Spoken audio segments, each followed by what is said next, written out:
Iran doesn't call the 8-year war Iraq fought against it in the 1980s the Iran-Iraq War. Officially, it's the imposed war, and the years of resisting it are still commemorated every year as Sacred Defense Week. Iraq's own government at the time gave it a name too, Saddam's Qadisiyyah, after a 7th century battle where Arab armies defeated a Persian empire. Both names were chosen to make the story of who started this war impossible to miss.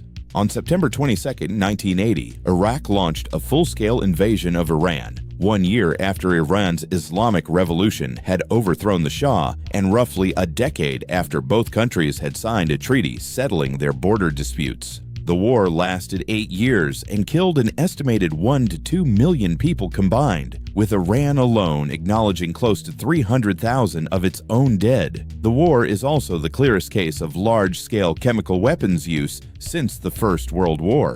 Iraqi forces used mustard gas and nerve agents repeatedly, including the March 1988 attack on the Kurdish town of Halabja, which killed thousands of civilians in a single day and remains one of the deadliest chemical attacks in history.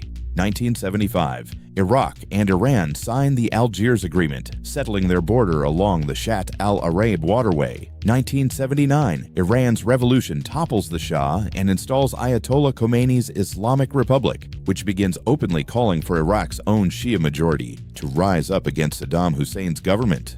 September 22, 1980, Iraq invades, initially advancing deep into Iranian territory. 1982, Iran pushes Iraqi forces back to the pre-war border and then continues the offensive into Iraqi territory itself, turning a defensive war into a prolonged one. Throughout the mid-1980s, Iraq begins repeated use of chemical weapons against Iranian troops and increasingly Kurdish civilians suspected of aiding Iran. March 16, 1988, the Halabja chemical attack kills thousands. July 1988, Iran, exhausted and facing a U.S. Navy that had directly clashed with its forces in the Gulf, accepts UN Security Council Resolution 598. August 20, 1988, a ceasefire takes effect, restoring after 8 years and roughly 1.5 million lives, almost exactly the same border that existed in 1980.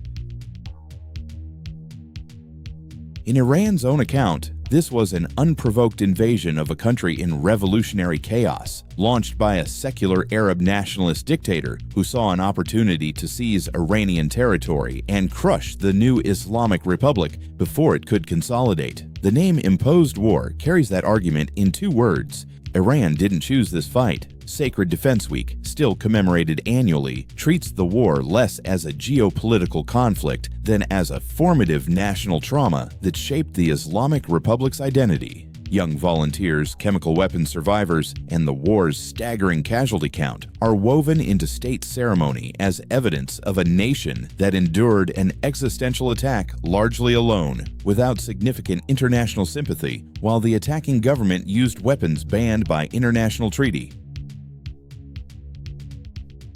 Iraq's government at the time framed the invasion very differently, as a defensive response to a revolutionary Iran that was actively calling for the overthrow of Arab governments across the region, including openly inciting Iraq's own Shia population to rebel. The name Saddam's Qadisiyyah cast the war as a continuation of a centuries-old civilizational contest, Arab versus Persian, that predated both modern states. Iraq also framed itself, accurately in a narrow sense, as the recipient of broad regional and Western backing during the war.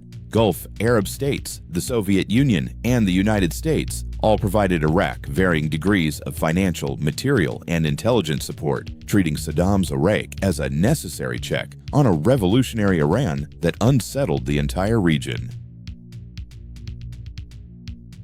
Here's the asymmetry this series hasn't quite seen in this form. The same outside powers who backed Iraq during the war, including the United States, later went to war with that same government over some of the same weapons programs this war helped fund and cover for. U.S. intelligence sharing with Iraq continued even after officials were aware Iraqi forces were using chemical weapons against Iranian troops, a fact later documented and acknowledged decades after the war ended. The border that 8 years and roughly 1.5 million lives were spent fighting over ended up back almost exactly where it started in 1980. Under the same 1975 agreement, Iraq had unilaterally torn up to justify the invasion in the first place.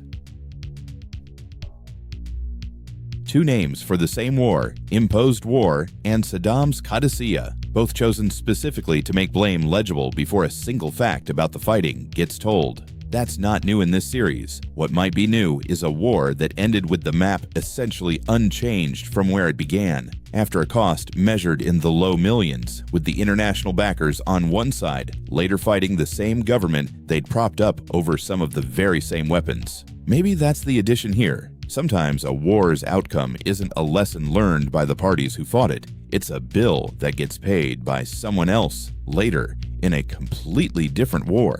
A border restored to exactly where it was before the war started, a chemical attack that still stands as one of history's deadliest, and outside backers who later fought the same war they once helped arm. Next time, we shift tone entirely to a dispute settled almost entirely through ballots instead of bullets. Scotland's independence movement, and a United Kingdom that has spent decades arguing over whether a referendum can ever really be the final word.